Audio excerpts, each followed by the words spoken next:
안녕하세요. 안녕하세요. 한의원입니다. 안녕하세요. 반갑습니다. 오랜만이요. 원투펀치가 돌아왔습니다. 정말 반갑습니다. 원투펀치 구독자 여러분. 저희가 원투펀치 유튜브로 서비스를 개시한 지는 뭐 오래되진 않았지만 어쨌든 꾸역꾸역 10만의 구독자를 넘긴 상황에서 그동안 카카오가 지원하던 그런 원투펀치 체계가 끝나고 변화를 줘야 되는 시점이었기 때문에 휴지기를 가졌죠. 네, 그리고 지금 공백이 꽤 있었어요. 변화를 추구해야 된다. 그리고 새롭게 돌아왔습니다. 어떻게 그러면 이제는 바뀌어야 될 것인가? 원투펀치 채널은 그대로 유지가 되면서 업데이트 횟수를 늘리고 무언가 이제는 조금 더 구독자들의 좀 흥미를 이끌 만한 조금 라이트한 이런 컨셉도 만들어야 되지 않느냐. 그래서 저희가 원투펀치에 원래 했던 그 포맷, 한준희 의원님과 저의 그 원투펀치 약간 클래식 같은 이런 느낌의 컨텐츠는 지금 하는 겁니다. 요거는 하나 남겨두고요. 아, 이거야? 지금 이게 클래식이야? 그렇죠. 이거는 이제 야, 이름하여 좀 재밌게 해라 그래도 좀. 형이 한번 해볼래요? 이름하여 원투펀치 위클리. 네, 그래서 한 주간에 있었던 축구계의 가장 큰 이슈를 다뤄보는 시간, 그런 시간을 하나 갖고요. 그 다음에는 이제 개그맨 이동윤 씨 아시죠? 이동윤 네. 씨는 저희 원투펀치의 게스트라고 할 수 없을 정도로 맞습니다. 원래부터 거의 패밀리 같은 친분을 유지하고 있는 재밌지 않습니까? 맞습니다. 게다가 이동윤 씨가 또 축구 매니아예요. 맞아요. 그래서 저희랑 이제 숏 컨텐츠 같은 것도 좀 같이 하고 그랬었는데 네. 이동윤 씨가 본격적으로 저희 원투펀치의 흥미를 도와주시기 위해서 특히 장지현 위원과 저와 이제 함께하는 코너를 저희가 가져보려고 합니다. 맞습니다. 그래서 이동윤 씨가 진행하는 이른바 대한장 파티. 네, 대환장이 아니고요. 대한 그리고 전 장.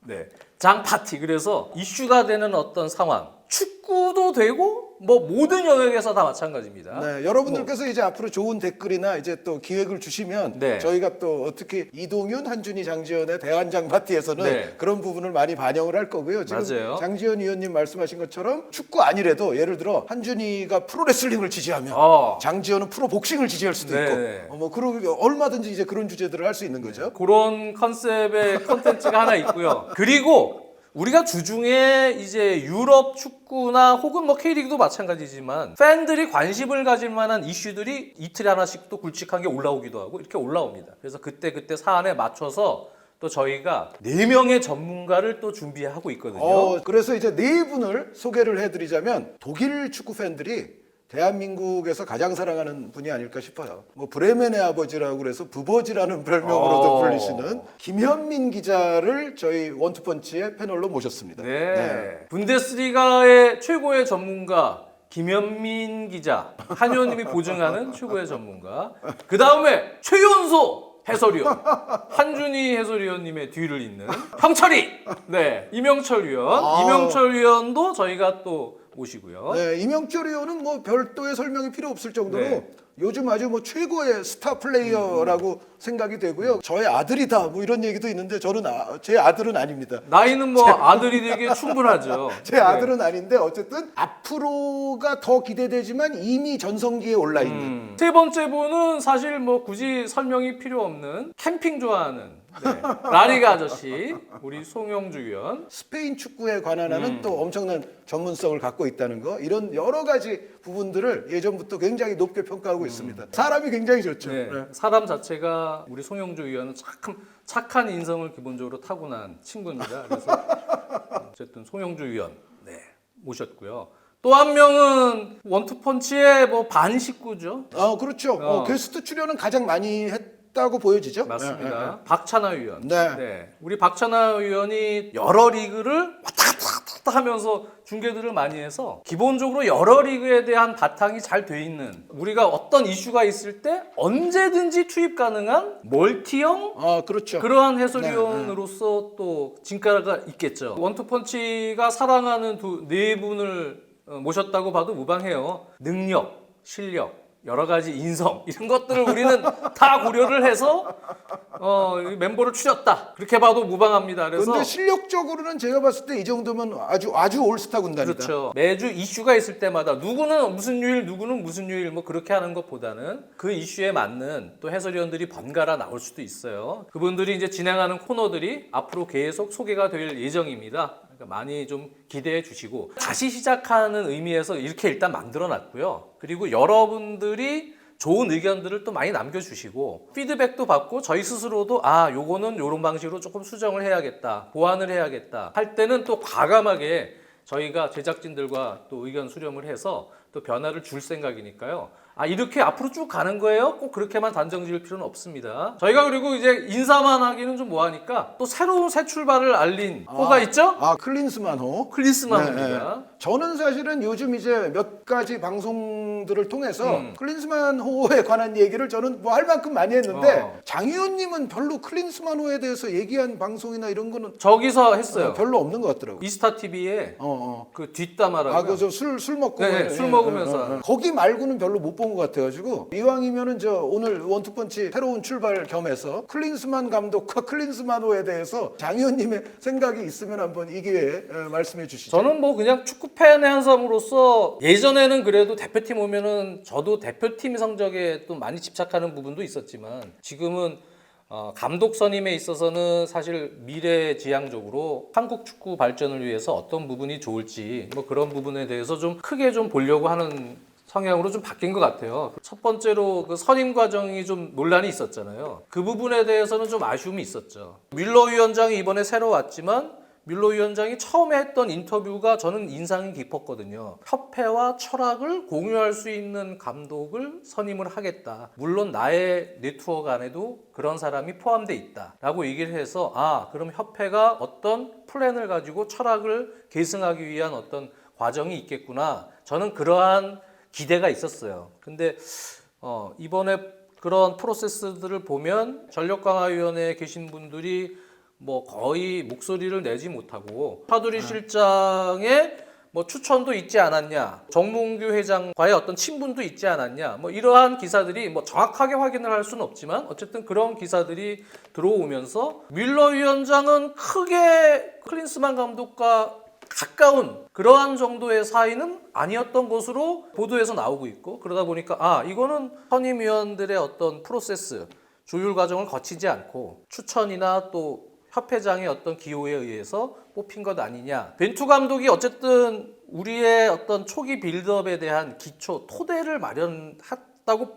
보여지잖아요. 그러면 이제 그 이후에 더 발전할 수 있는 지도 방식이나 여러 가지 시스템이나 이런 부분에 있어서 조금 더 영향을 줘서 장기적으로 발전할 수 있는 그러한 감독을 한정된 예산이지만 협회가 뭐 지금 천안에 센터 짓는데도 예산이 들어가야 되고요. 그리고 벤투 감독 선임할 때 스태프들에게 1년 동안 지원된 예산이 50억 정도로 알고 있어요. 한정된 예산 정도로 다시 아마 트라이를 한 것 같은데, 그러면 어쨌든 간에 위원회에서도 조금 더 전문적인 그룹들, 우리나라에 인재들이 많습니다. 그런 인재들이 처음부터 들어와서 조금 더 시간을 갖고 그러한 감독들을 물밑에서 어떻게든 만나고 찾아서 우리에게 좋은 영향을 줄 수 있는 그러한 사단이 오는, 정 안 되면 뭐 어쩔 수 없었겠지만 그런 노력을 하는 과정 자체는 꼭 필요하지 않았느냐. 나는 아쉬움이었죠. 근데 이제 그냥 덜컥 된 것 같아서 그래서 그거는 아쉬워요. 하지만 어찌됐든 오셨으니까 기대가 많이 되고요. 일단 기본적으로는 그렇습니다. 그 장지현 위원의 이야기가 제가 뭐 단언할 수는 없지만 거의 모든 축구 팬들이 지금 갖고 있는 그 생각인 것 같아요. 그러니까 기본적으로 우리 모두가 대한민국 축구 잘 되기를 바라고 또 클린스만 감독이 와서 첫 단추부터 잘 꿰어서 다음 북중미 월드컵까지 아주 승승장구하기를 바라는 건 사실이고요. 그런데 다만 이제 장 의원님도 말씀해 주신 것 같은 그 프로세스의 차원에서는 우리가 지난번 파울로 벤투 감독 선임 당시에 비추어서는 앞으로 나아가지 아니하고 사실은 약간 퇴보했다.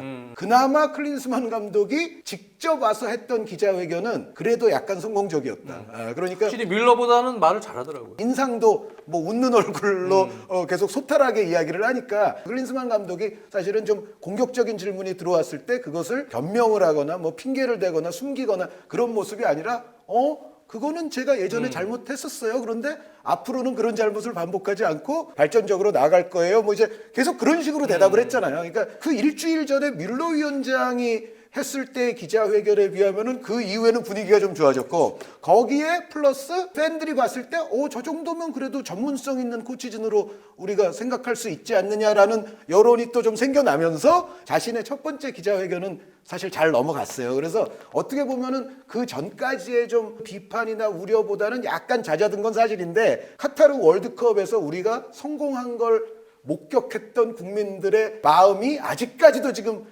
이어지고 있는 상황에서 콜롬비아전, 우루과이전은 사실은 클린스만 감독에게도 약간은 부담이 되기는 할 거다. 코칭 스태프 말씀을 하셨는데 헤어촉 코치 오스트리아의 레전드고, 우리 올드 팬들은 헤어촉이라는 선수 자체도 슈퍼스타였기 때문에 오스트리아에서. 그리고 우리 김현민 이제 원투펀치 패널이 브레멘 또 브레멘의 레전드잖아요. 아버지인데 이제 그 선수가 브레멘 레전드죠. 클린스만 감독이 과거에 그래도 성적을 냈던 거에 비해서 아시다시피 독일 월드컵 때 독일 대표팀 3위 이끌고, 또 브라질 월드컵 때는 미국 대표팀 16강도 올리고 북중미 골드컵도 성과를 냈지만, 그 이후의 행보, 클럽에서의 행보, 바이에른 뮌헨이나 짧게 동행했던 분데스리가에서의 어떤 그런 문제, 헤르타 베를린 문제, 또 공백이 꽤 길었던 상황을 고려하면 카타르 월드컵에서 그래도 많이 배우고 또 본인도 심기일전에서 앞으로 잘할 것이다라는 기대감이 있고요. 근데 헤어촉 코치도 제가 코치와 감독 커리어를 보니까 지난 시즌에 오스트리아 분데스리가 아드미라라는 클럽을 강등을 시켰더라고요. 그러니까 심기일전해야 될 이유가 있죠. 그렇죠. 네.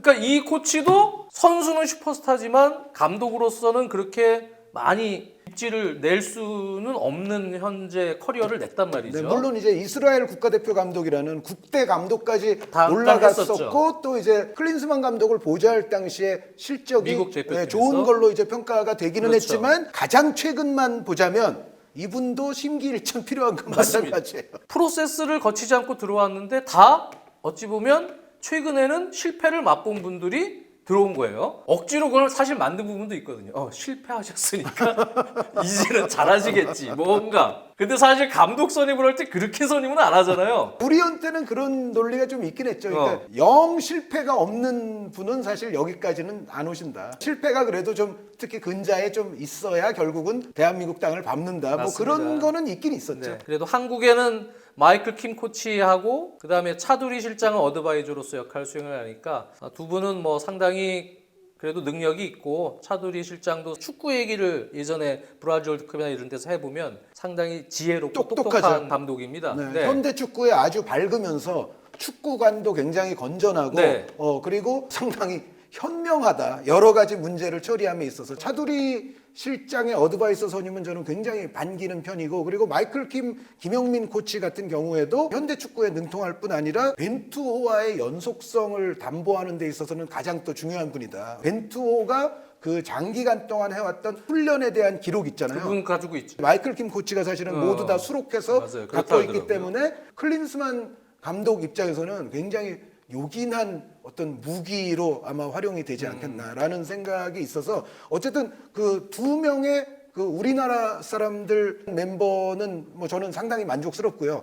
그리고 골키퍼 코치와 피지컬 코치는 사실 경력 자체가 흠잡을 내야 흠잡을 데가 없어요. 물론 이제 페프케 코치 같은 경우에 연배는 조금 높기는 합니다만, 뭐 제 생각에는 그거는 문제가 안 될 것 같고, 이제 결국은 문제는 최정점에서 이끌어가야 될 이제 두 명의 이 가장 높은 분, 그리고 그 다음 높은 분, 이 두 분이 이제 어떤 퍼포먼스를 보여주느냐가 중요한데, 헤어초크 코치 같은 경우는 이제 뭐 기사에서도 그런 얘기가 나옵니다만, 이른바 유럽파 우리나라 선수들에 관한 관찰 같은 거는 이제 헤어초크 코치가 전담을 하게 될 것 같아요. 그래서 유럽에 있는 것 자체는 저는 크게 문제 삼고 싶진 않은데, 다만 한 가지 이제 요청드리고 싶은 것은, 그러니까 A매치가 1년 내내 있는 건 아니잖아요. 그러니까 주 시간은 이제 유럽에서 보내시긴 보내시되, 그 A매치를 앞두고 들어올 때는 조금 여유를 갖고 일찌감치 들어와서 그간에 있었던 거를 클린스만 감독, 차두리 어드바이서, 김영민 코치 등과 더불어 상의하는 시간도 조금 길게 가지고, 또 선수를 선발하는 과정에 있어서도 같이 연구를 할 수 있을 거 아닙니까? 그래서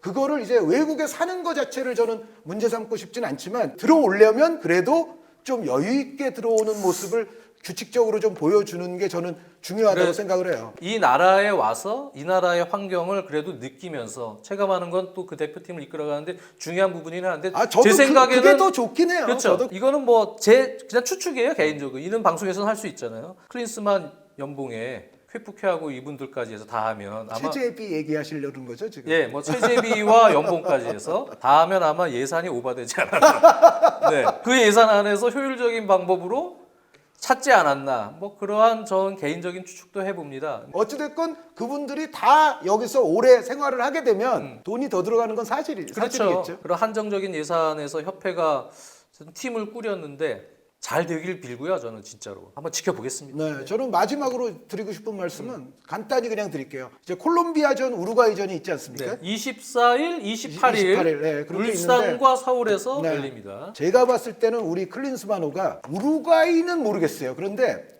콜롬비아는 이겨야 될 것 같아요. 사실 뭐 여러 가지 이유, 그러니까 거기에는 뭐 부상 이슈, 그렇죠. 뭐 그리고 올 시즌의 어떤 폼 이슈, 콜롬비아도 이제 네스토르 로렌소라는 감독이 들어섰는데 그렇죠. 이 감독의 또 어떤 선호냐 불호냐 뭐 그런 이슈 등등이 겹치는 바람에 우리가 알고 있는 당연히 올 것 같은 그런 콜롬비아 선수들의 상당수가 오지 않았거든요. 상당수가 빠져. 네, 물론 뭐 레르마나 다비송 산체스나 이런 선수들은 명단에 네, 그리고 있지만 뭐 하메스나 팔카오나 그렇죠. 그런 선수들은 있지만 전체적으로 보면 근년에 콜롬비아를 이끌어왔던 선수, 뭐 예를 들어 뭐 콰드라도라든가 뭐 네. 오스피나라든가 뭐 이런 선수들로부터 시작해서 뭐 무리엘이라든가 사파타라든가 등등등등 전체적으로는 한 두 자릿수에 해당하는 선수들이 콜롬비아가 안 와요. 콜롬비아 내부에서도 약간 이번 멤버에 대해서는 조금 여러 가지 얘기들이 나오는 와중이거든요. 그렇죠. 그러면 클린스만호 또 첫 경기이기도 하고 이거는 잡아야 된다. 근데 다만 이제 우루과이는 또 나름의 복수심이 좀 있겠죠. 우리로 인해서 어떻게 보면 이제 우루과이가 네. 16강 진출을 하지 못했으니까 지난 월드컵 때 그런 것도 있고 우루과이는 어차피 나가야 될 선수들이 나간 거예요. 그러니까 고딘, 수아레스, 카바니 삼총사가 나갔고 여기 이제 한 2명 덧붙이면 무슬레라 그리고 카세레스 이런 네. 선수들이 이제 빠지면서 이제 세대 교체가 돼서 나올 거거든요. 그런데 그러니까 우루과이가 제가 봤을 때는 당장 당면한 전력이 콜롬비아보다는 좋아 보여요. 네. 그리고 콜롬비아는 뭔가 조금 삐걱될 수 있는 멤버기 때문에 둘 다 잡으면 좋겠지만 네. 적어도 콜롬비아는 잡는 이번 일정이 됐으면 하는 바람이 있습니다. 아, 감사합니다. 저도 얘기 좀 하려고 명단을 보고 왔는데 한 의원님이 한 방에 싹 정리해 주셔서 아 그래요? 네, 뭐 또 감사합니다. 빠진 거 있으면 한마디. 없어요. 잘하셨어요. 없어? 이래서 편합니다. 네, 한 의원님하고 같아요. 한 의원님이 다 얘기해 주시네. 그래서 다시 시작하는 원투펀치 첫 시간. 첫 시간 짧게 하려고 그랬는데 역시 우리는 안 되네요. 그게. 길게 했어요? 그런데 이렇게 하면 안 돼요. 이게 이렇게 하면 안 돼. 유튜브 방식이 아니거든요. 네, 맞아요. 그래서 우리가 짧고 굵고 재밌게. 맞아요. 그렇게 가야 되는데 네. 너는 말이 좀 빨라져야 돼 기본적으로. 이거 뭐 어떻게 고쳐요 이거를? 저는 말의 그 글자 수를 좀 줄이면 되고요. 그쵸. 장 네, 좀 의원님은 줄이시고. 그 말 자체를 더 빨리 해야 돼. 알겠습니다. 자, 원투펀치 첫 시간 빨리 끝내겠습니다. 다음 시간에 뵙겠습니다. 안녕. 잘하네. 괜찮네.